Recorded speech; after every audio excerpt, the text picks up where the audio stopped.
And it's something that bothers me. It terribly bothers me when I look at this community, when I look around this place, and God has gifted this community.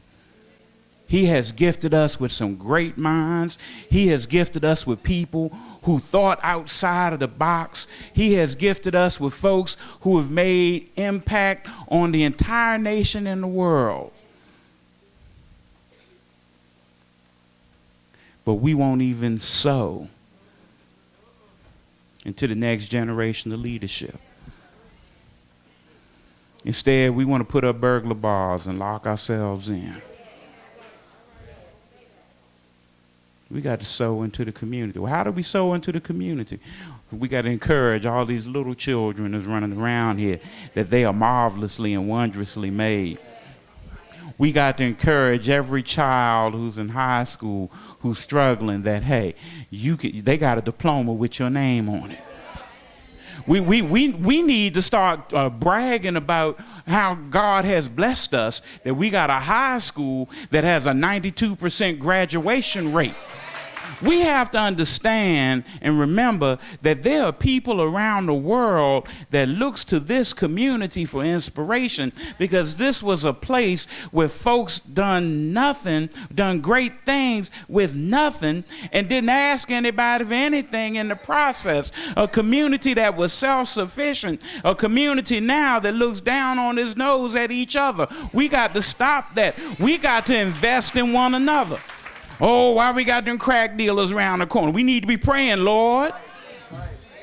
We lifting up Pookie and all them crack dealers that he hang out with. And then when the Lord answers, we have to be obedient to go do what he tells us to do. Sometimes it's no more than to go by and tell him, you know, you have an entrepreneurial spirit. Why don't you change your product? Then you know, hey, look, we going with this. We have to also let our elected officials know that you can't keep taxing businesses so folk are afraid to go into business.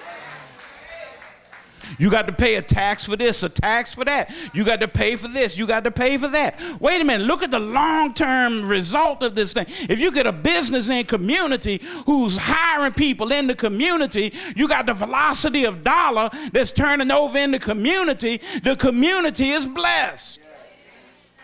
You can't eat the seed. It's time for us to stop coming into our four consecrated walls, and we're going to tear Satan's kingdom down in here and let everything go on out there and act like it ain't none of our business. If this community is to change, it's going to have to start in here. If this community is going to love folk, we're going to have to learn how to love folk in here. If this community is going to lift people up, we need to start lifting each other up in here. Now, I know somebody sitting there saying, we ain't got that much money. Look, God just said we got all the resources we need. All we got to do is be faithful. We can't wait on the government to give folks homes in this community. We got the resources in here to build houses. We can't wait for the government to teach somebody how to raise their children. We need to go back to the old landmark and say, baby, you got to let that child know that you in charge. As the old folk used to say, bend the sapling when it's young, and when it's old, it'll grow up straight. We got to go back. Men, we got to tell younger men who out there doing that stuff that we used to do, that we didn't get caught doing. We need to let them know, son, because I didn't get caught don't mean that you ain't going to get caught. God's got a higher calling for you. It's amazing that someone said to me, oh, isn't it a shame that that family don't have a church home? No, the shame is we ain't come get them and invite them to come to this church home.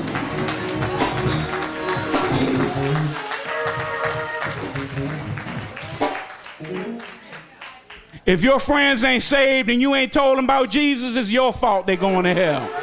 You see, the seed sower places himself in proper position to receive the fulfillment of God's promises.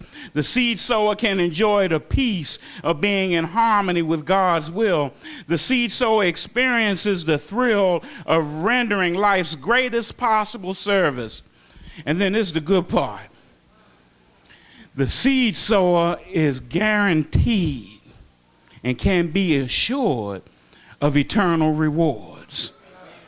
See, you ain't sowing your seed and don't think you ain't going to eat. You know, I wouldn't sow collard green seeds if I wasn't going to get to eat no collard greens. Now, if that apply to my garden, if I'm sowing in you, I'm expecting to reap.